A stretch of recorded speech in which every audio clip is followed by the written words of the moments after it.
Buenas tardes, hermanos. Espero que se encuentren felices y gozosos, disfrutando de este hermoso día. Es como siempre, saludamos a todos los hermanos que se van a conectar ahora con nosotros en directo, como a los que nos van a escuchar a través de la semana, los meses y demás. Como siempre, quiero desearles que todas las cosas estén yendo bien en sus vidas. Pregunto, ¿cómo adoras tú a Dios? La Biblia dice en Mateo 2, del 1 al 2. Después de que Jesús nació en Belén de Judea, en tiempos del rey Herodes, llegaron a Jerusalén unos sabios procedentes del oriente. ¿Dónde está el que ha nacido rey de los judíos? Preguntaron. Vimos levantarse su estrella y hemos venido a adorarlo. Estos sabios que menciona este pasaje eran hombres conocedores de filosofía, medicina y astronomía, y también eran muy estudiosos de las escrituras, por eso conocían la promesa de la estrella de Jacob, que la vemos mencionada en Números 24:17, la cual anunciaría el nacimiento del Salvador del mundo. Una noche vieron una luz muy brillante e inmediatamente supieron que se trataba de la estrella que los guiaría hasta el lugar del nacimiento de Jesús. Y se pusieron a seguirla y después de un largo viaje llegaron a Jerusalén. Allí averiguaron con exactitud dónde habría de nacer el Mesías. Entonces continuaron su camino hacia Belén. Luego la estrella reaparece y los guía deteniéndose exactamente sobre la casa donde estaba el niño. Más adelante dice el versículo 11 de este capítulo que al entrar en la casa vieron al niño con su madre María y postrándose lo adoraron. Aquí podemos notar un dato muy significativo. Para el tiempo que los sabios llegaron a Jerusalén, ya Jesús no era un bebé. Cuando ellos llegaron a donde estaba Jesús, dice que entraron en la casa, no en el establo, y vieron al niño. La palabra griega que se usa aquí no describe a un bebé, sino a un niño de aproximadamente año y medio y 2 años de edad. Por eso más adelante Herodes manda matar a los niños menores de 2 años con la intención de eliminar a Jesús. Eso lo vemos en Mateo 2:16. No se sabe con exactitud el tiempo transcurrido desde que los magos vieron la estrella por primera vez hasta el momento en que vieron al niño. Pero sí sabemos que fue un largo recorrido viajando sobre el lomo de sus camellos por terrenos accidentados y desconocidos para ellos, pasando mil dificultades e incomodidades con el único propósito de entrar al Salvador del mundo, de encontrar, perdón, al Salvador del mundo y adorarle. La pregunta es, ¿te cuesta trabajo levantarte temprano todos los días para adorar al Señor? ¿Te resulta muy difícil ir el domingo al servicio de adoración? Reflexiona unos momentos sobre esto. Aquellos sabios estuvieron dispuestos a enfrentar todo tipo de dificultades e inconvenientes porque de todo corazón querían adorar al Señor. Ahí está la clave. No era algo secundario en sus vidas, era una prioridad. El versículo 11 termina diciendo que después de postrarse y adorar al niño, aquellos hombres abrieron sus tesoros y le ofrecieron sus presentes, oro, incienso y mirra. Generalmente, sobre todo en los países latinos donde se celebran todos los años la llegada de los Reyes Magos, se hacen alusión exclusivamente a los regalos que le ofrecieron al niño Jesús. Pero nótese que tan pronto entraron a la casa aquellos hombres, lo primero que hicieron fue postrarse y adorar al niño. No fue hasta después de la adoración que ellos ofrecieron los regalos. No había absolutamente nada que ocupara un lugar más importante en sus corazones que adorar y entregar sus vidas al Rey de Reyes y Señor de Señores. Esta es la manera en que Dios desea que le adoremos. Su palabra nos dice que Él busca adoradores que lo adoren en espíritu y en verdad. No quiere decir esto que tenemos que estar postrados todo el día adorando a Dios, sino que en todo lo que hagamos tratemos de agradarle y en cada una de nuestras acciones pongamos de manifiesto que le amamos y no queremos herir sus sentimientos. Esta es la verdadera adoración. Y la verdadera adoración muchas veces requiere sacrificios de nuestra parte porque de la nada surgen dificultades e inconvenientes a los que en muchas ocasiones cedemos sin apenas hacer un esfuerzo. Ciertamente, de nada vale que conozcamos la Biblia si no aplicamos en nuestras vidas las enseñanzas y mandamientos de Dios. Es necesario guardar en nuestros corazones la palabra de Dios y hacer de ella nuestra guía en todo lo que hagamos día tras día. De esta manera estaremos agradándole al Señor y mostrándole que le amamos sobre todas las cosas y adorándole como solamente Él merece que le adoremos. Vamos a orar. Padre Celestial, por favor, ayúdame a mantenerme siempre sobre las cosas tuyas, influyendo en mi familia, en mi trabajo, en todas las cosas que Dios me ha regalado, de manera que yo pueda adorarte únicamente a ti, Señor, en espíritu y en verdad, en todo lo que haga y diga. Te lo ruego en el nombre de nuestro Señor Jesucristo. Amén, amén y amén. Les dejo en compañía de nuestro amadísimo, el pastor. Amén, buenas tardes. Reciban un saludo muy cordial desde aquí, desde la distancia, para muchos, para todos prácticamente, esperando que realmente se encuentren muy bien, que se encuentren gozando de la presencia de nuestro Dios en sus vidas, disfrutando de sus promesas y logrando ese cambio de carácter que el Señor pues nos demanda, que, que es la manera de poder realmente constatar, darnos cuenta de que lo que Él nos dice, pues realmente funciona, es bueno, es agradable, ¿no? Y eso sin importar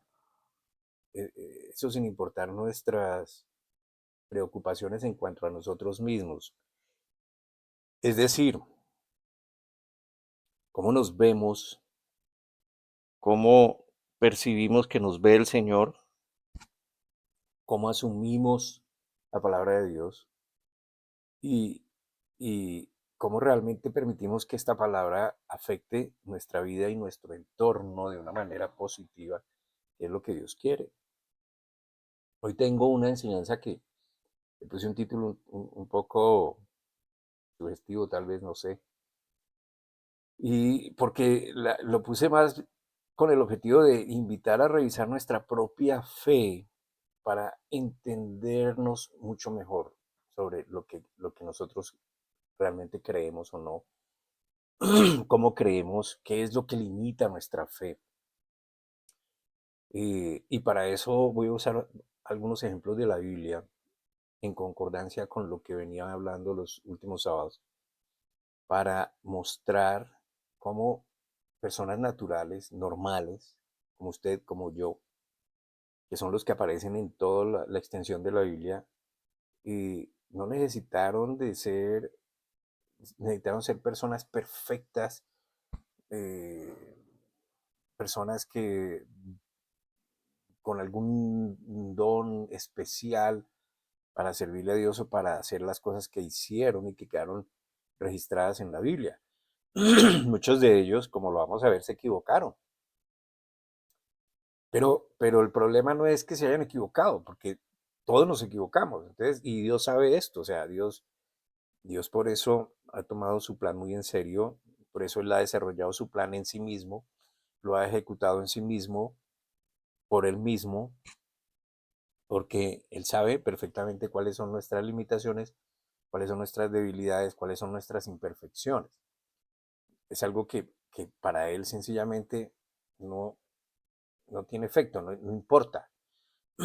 Pero ¿qué es lo que importa para Dios? Pues nuestra fe en Él. Entonces estas personas que vamos a ver, pues se equivocaron. Muchas veces se equivocaron. Y como hemos estado hablando de cómo llegar a construir una fe sólida en Cristo, cómo llegar al punto de sentirnos seguros solo porque creemos a Dios y porque cada vez más estamos incrementando esa fe en Él y cada vez menos estamos creyendo en nuestra capacidad, en nuestra solvencia, en nuestra intuición o, perdón, o inteligencia, en nuestra habilidad, en nuestra fuerza o en nuestra, en fin, posición. Perdón.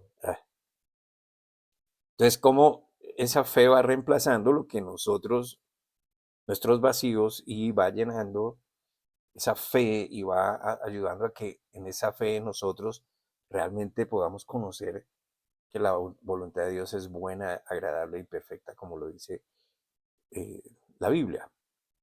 Ahora, los ejemplos han sido varios donde nosotros hemos constatado cómo es que podemos limitar a Dios y cómo los hombres limitaron a Dios de bendecirlos maravillosamente. Simplemente cuando confiamos más en lo que el hombre puede hacer y no en lo que Dios dice. Es decir, yo- casi siempre nosotros tenemos que meter la cucharada, hablándolo coloquialmente, intervenir en las cosas de Dios porque pareciera que lo que Dios dice o hace no es suficiente, entonces tenemos que ayudarle y ahí es cuando entonces limitamos un poco esa extraordinaria maravilla del poder de Dios. Entonces es una tendencia natural de todo hombre, de todo humano, buscar, la tendencia es de buscar siempre como a un apoyo, como consejo en otras personas, como buscando una sabiduría adicional a lo que ya el Señor nos está diciendo y lo que nos dice que hagamos, entonces queremos como mirar a ver si de pronto lo que yo pienso está más alineado con el consejo de otro y faltaba ese puntico, le faltaba eso a Dios. También es sustentado con las escrituras las advertencias del Señor para que dejemos de buscar en los hombres lo que solamente Él puede suplirnos de forma maravillosa. Así que el ejercicio de la fe no es más que aprender a pensar de manera diferente, pero usando como referencia para cambiar ese pensamiento, para integrarnos a ese o crear un nuevo pensamiento e ir formando un carácter que se va a ver, se va a reflejar en nuestras actitudes. La referencia que usamos es, pues, obviamente, la enseñanza que recibimos de la palabra por la revelación del Espíritu Santo. Entonces, para algunos, esto puede ser similar como a una invitación a convertirse en religiosos o algo así como seminaristas o personas exclusivamente dedicadas a las escrituras. Y aunque el objetivo sí es aprender a relacionarse con la palabra de Dios, pues esto no significa apartarnos de todo lo demás y dejar de vivir simplemente para dedicarnos a la Biblia. Eh, es como, es como conocer el manual de vida de nosotros para aprender a vivir en este mundo, cómo ser vencedores en este mundo con la forma de Dios, no con la forma del mundo. Y por eso es importante aprender a relacionarnos con la palabra de Dios, es que ahí está todo. Para iniciar, entonces, hoy voy a volver a traer una escritura que uso constantemente para sustentar lo que acabo de decir sobre cambiar esa forma de pensar. Y está en Romanos capítulo 12, versículo 2. En Romanos capítulo 12, versículo 12 dice, no se amolden al mundo actual, sino sean transformados mediante la renovación de su mente o de su entendimiento. Así podrán comprobar cuál es la voluntad de Dios, buena, agradable y perfecta. Para el mundo actual, lo que dice acá, no se amolden al mundo actual. Ese mundo actual es la forma de vivir del mundo, como vivimos en este mundo. La cultura, las modas, lo que es importante para el mundo, lo que es significativo para el mundo y que se quiere imponer sin importar si Dios lo llama bueno o lo llama malo. Es decir, sin importar si Dios dice algo al respecto y sin importar siquiera si Dios está en la ecuación. Entonces, el sistema del mundo es lo que la Biblia se refiere al mundo actual. Entonces, dice, no se amolden al mundo. Cuando yo entiendo esto, me doy cuenta que es responsabilidad de cada uno producir el cambio de mentalidad, de pensamiento, por ende de conducta. La única manera de renovar el entendimiento es dejar de pensar como pensábamos naturalmente, influenciados por todo lo que vemos y oímos y como el mundo procede, para comenzar a pensar como el Señor revela en su palabra.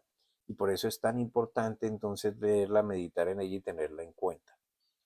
Ahora, obviamente, como les dije, no se trata de convertirnos en personas religiosas, se trata de ser sabio, ¿sí? De adquirir, porque es innegable, o sea, usted no puede negar que lo que estamos viviendo en el mundo hoy son una tergiversación de los valores impresionantemente, un desorden.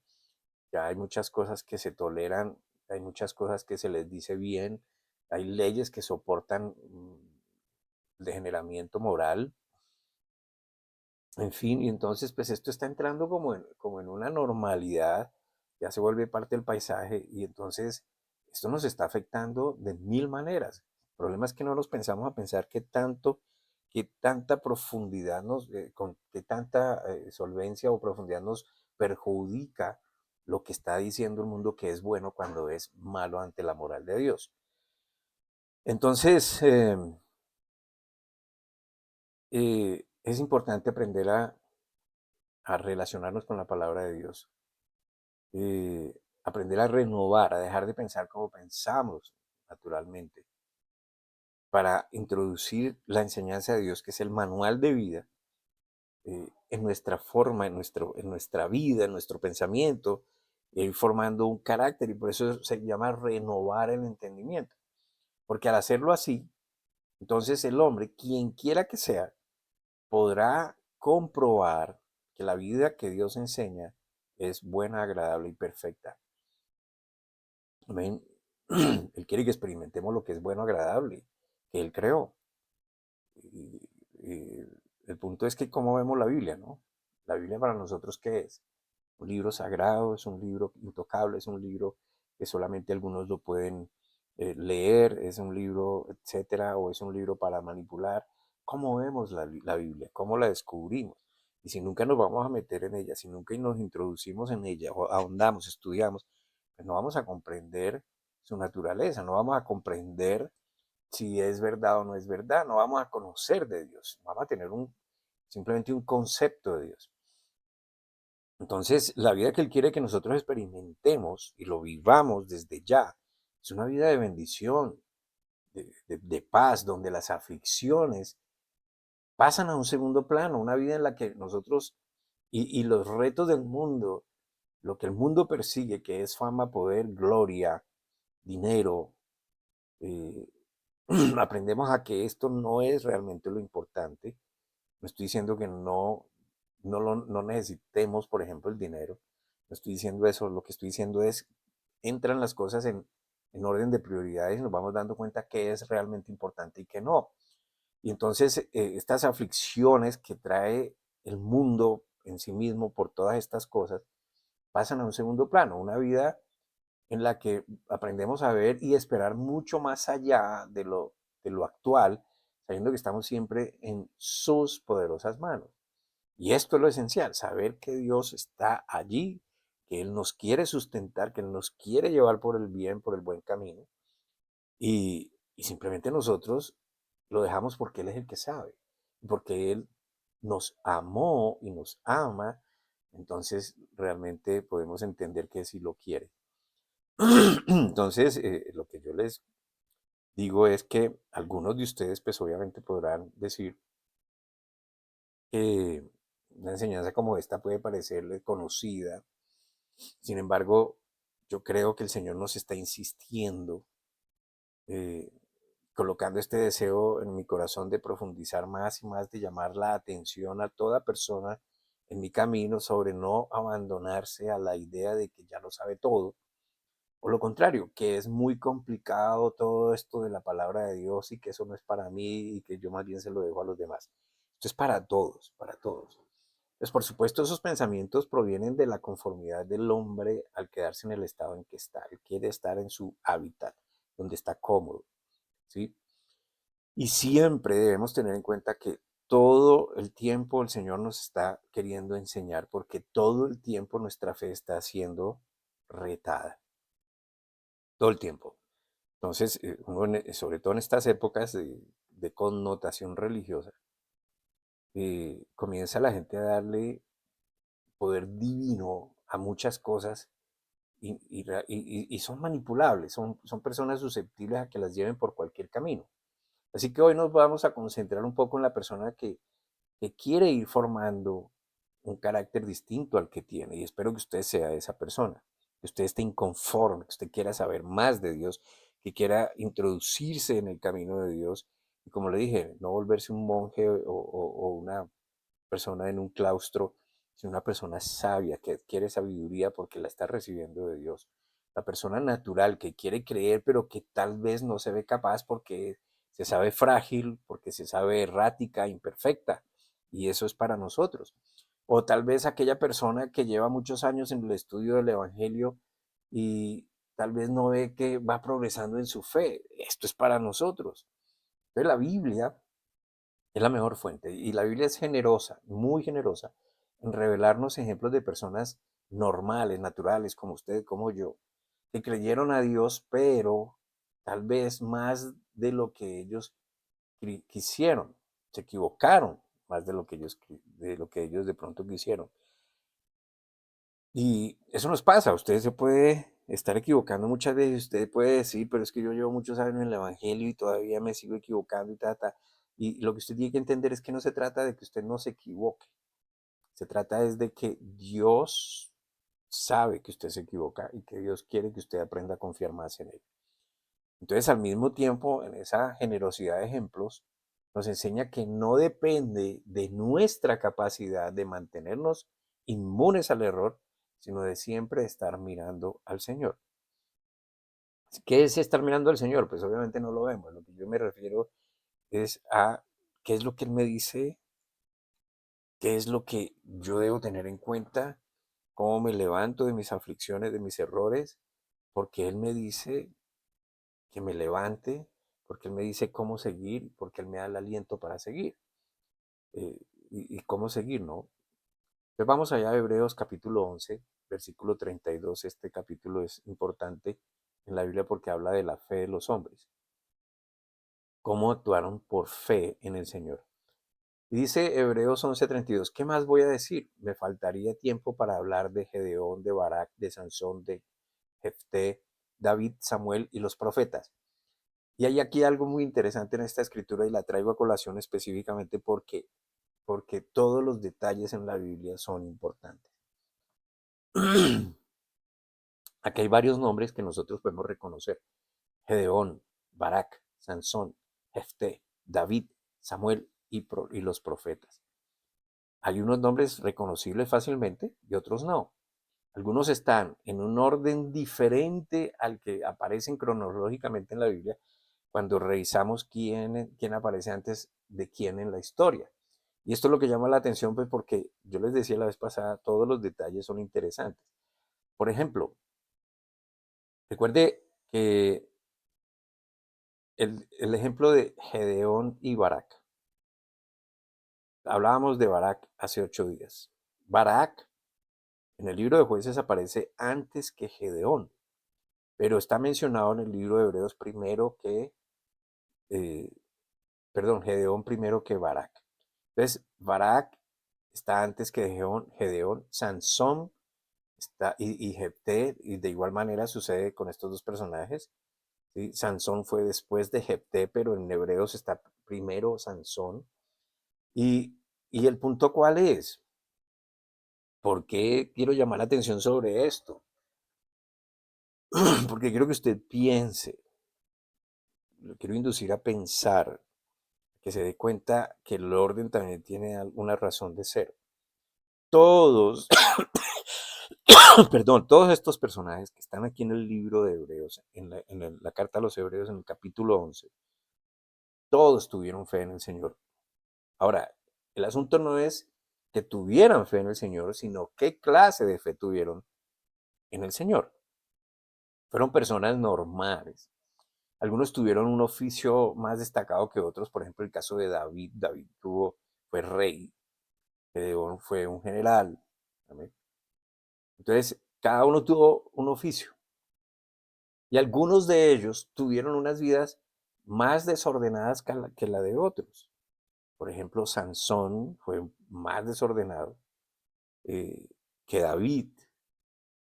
Sin embargo, como les dije, están ahí en el capítulo 11 de Hebreos, que es un capítulo donde se destaca la fe de muchos personajes bíblicos. Pero no consistió exactamente en la capacidad de ellos de responder en su conducta, el que hayan sido destacados, sino en la calidad de la fe. Déjeme explicar. este asunto, porque no se trata de si sabe mucho o no, de si se comporta impecable o no, sino de lo que realmente está creyendo, cómo es que cree. Y esto es lo que nos invita a nosotros a mirarnos a nosotros mismos. ¿Qué es lo que creemos? ¿Cómo creemos? En todo lo que hace el hombre, ya sean profetas, reyes, sacerdotes, simples personas, siempre el hombre va a fallar si olvidamos que el Señor es primero. El número uno, debería ser el número uno de nuestras vidas. Gedeón y Barak.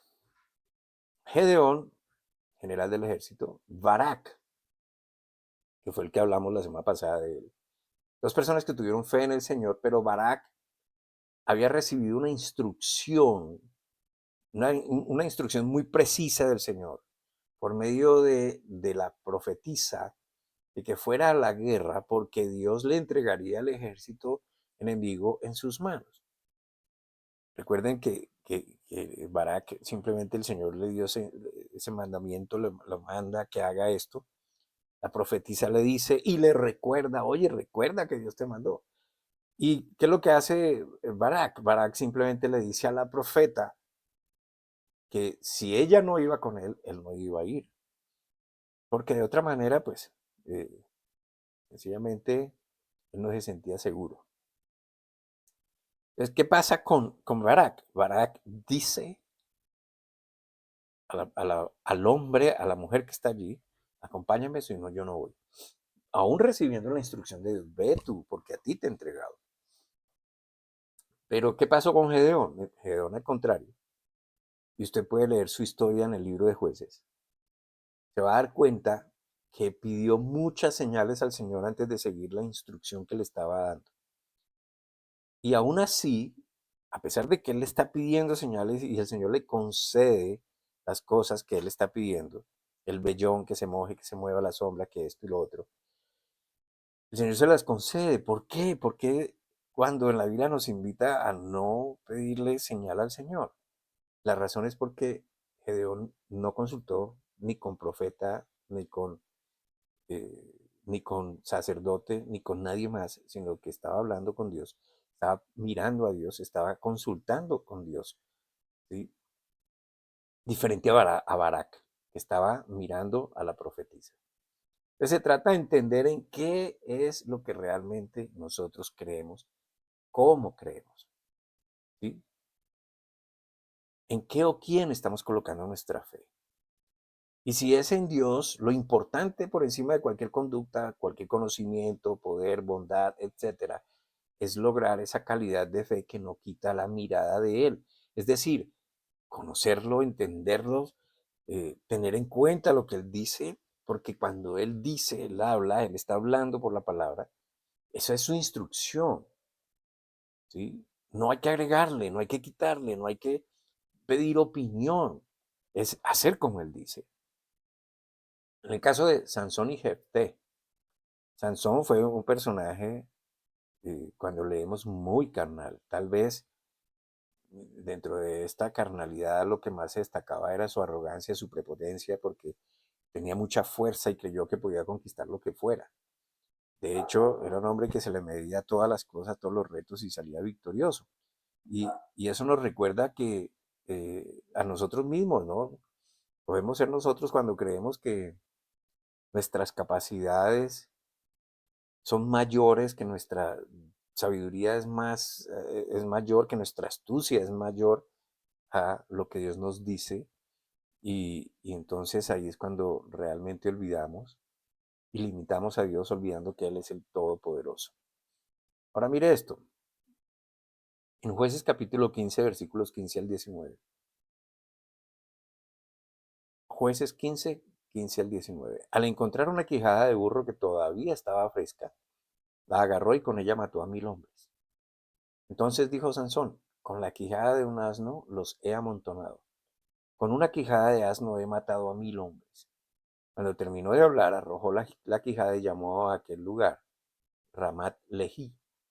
Como tenía mucha sed, clamó al Señor. Tú le has dado a tu siervo esta gran victoria. ¿Acaso voy a morir de sed y caer en manos de los incircuncisos? Entonces Dios abrió la hondonada que hay en Lejí, y de allí brotó agua. Cuando Sansón la bebió, recobró sus fuerzas y se reanimó. Por eso el manantial que todavía hoy está en Lejí se le llamó Enacoré.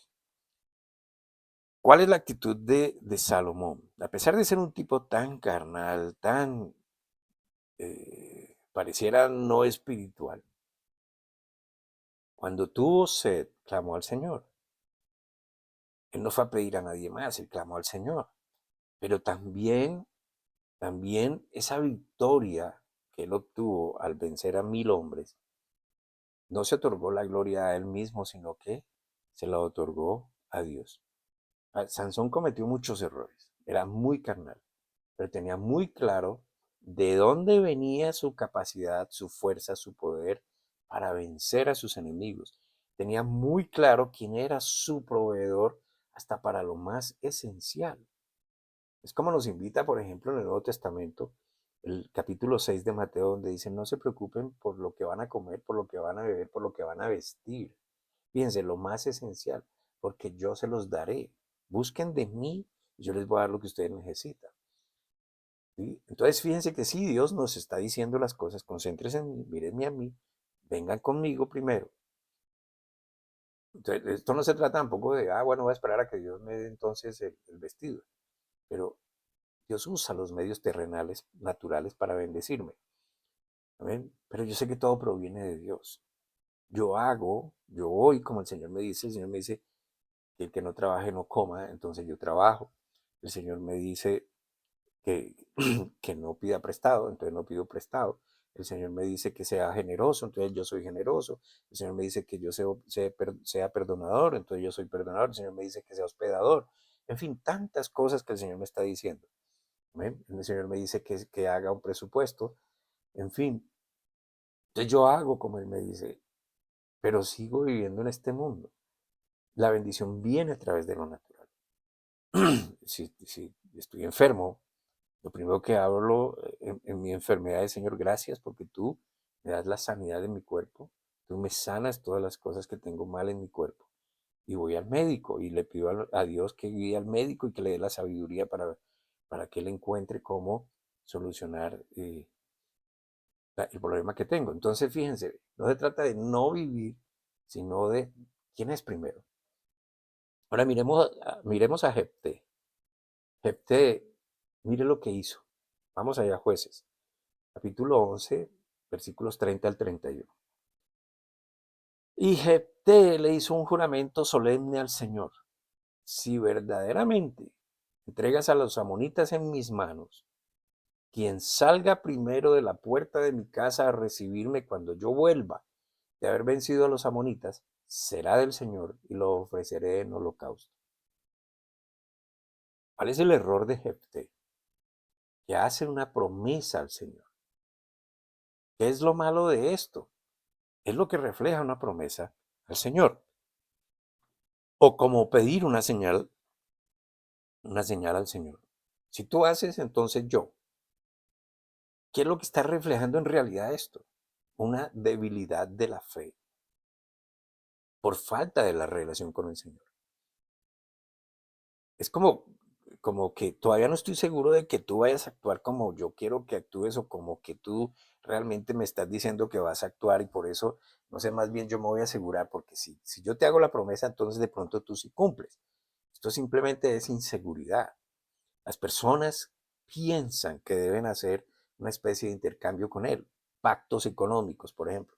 Yo voy a pactar contigo, te voy a dar 100,000 pesos para que me devuelvas 1,000,000 de pesos. Está mal. Yo te voy a dar el diezmo, pero acuérdate de llenar mi alacena. Pues eso está mal. Usted no hace eso. Claro que yo estoy de acuerdo con el diezmo y la ofrenda y esto. Eso es bendición para uno, pero esto no se hace por condicionar a Dios y para que Dios me multiplique al 100 por 1, aunque Él lo hace, pero esa no es la intención. La intención es yo aprender a ser bondadoso y generoso, sobre todo con la obra de Dios aquí en la tierra. ¿Sí? Cuando lo hago desinteresadamente, el Señor se ocupa de mí. Si yo hago esto por ti, entonces, si tú haces esto por mí, yo hago esto por ti. Eso es inferioridad, no es dependencia. Por eso el Señor es claro. En Mateo capítulo 12, versículo 38 al 39. Mateo 12, 38 al 39. Entonces algunos de los escribas y fariseos le replicaron diciendo, Maestro, deseamos ver una señal de parte tuya. Es como que pruébanos. Lo que te pedimos, muéstranos para ver si nos convences de que realmente eres tú. En el versículo 39, y él respondiendo les dijo, la generación maligna y adúltera demanda señal sobrenatural, pero no les será dada excepto la señal del profeta Jonás. Esto es otro tema, pero es para que se dé cuenta. Demandan señal. Cuando la fe en el Señor es definida, se tiene claro que lo que Dios ha prometido es inviolable aún por Él mismo. Por eso simplemente esperamos confiados en su providencia absoluta y suficiente en el momento indicado. Jefté tuvo que cumplir su promesa, porque si usted sigue leyendo, la primera persona que salió de su casa fue su propia hija y no la mató porque Dios no quiere un holocausto humano. Pero sí tuvo ella que renunciar a su vida, ella hizo su duelo, ella simplemente no conoció varón en toda su vida. Tuvo que renunciar a ser una mujer eh, mamá que pudiera desempeñarse como mamá. Entonces la idea es aprender a confiar en Dios. Lo podríamos llamar una fe plena, dependiente, que tiene su prioridad definida al acudir a Dios primero, porque entiende, sabe que Dios es Padre, que lo puede todo, que lo sabe todo, que amó antes que nosotros pudiéramos decirle a Él que lo amamos, que cumple sus promesas y que ha dicho que nada nos va a faltar. Entonces me parece interesante que podamos, en esta corta charla, poder pensar, meditar realmente en qué orden de prioridades nosotros creemos o no a Dios. ¿Cuál es realmente la posición de Dios en nuestras vidas? ¿De qué estamos dependiendo? ¿Estamos conociendo a Dios realmente al punto de que vamos a hacer como Él nos dice? Espero y confío en el Señor que nos sea de provecho. En estas fiestas, sobre todo, que el mundo celebra, que el Señor no nos manda a celebrar, pero que el mundo las quiere celebrar, pues sea una oportunidad también para meditar qué es lo que estamos celebrando realmente. Bueno, como siempre, pues les dejo esta información importante.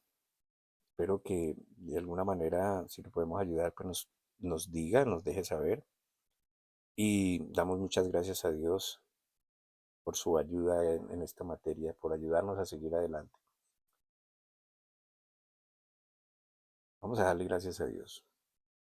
Bendito Dios y Padre, te damos gracias, te bendecimos, Señor, por tu voluntad, por enseñarnos que tú eres primero, que tú eres suficiente para nosotros, que tu sabiduría es lo que necesitamos, por enseñarnos, Señor, que hay una responsabilidad de nuestra parte y es aprender a confiar más en ti y que esa confianza nos lleve a modificar nuestra conducta, nuestro carácter. Padre, gracias porque yo sé que nunca tú te rindes con nosotros. Gracias, Señor, porque cada vez más creo tu palabra llega más profundo en la mente de todos los que nos escuchan. En el nombre de Cristo Jesús. Amén.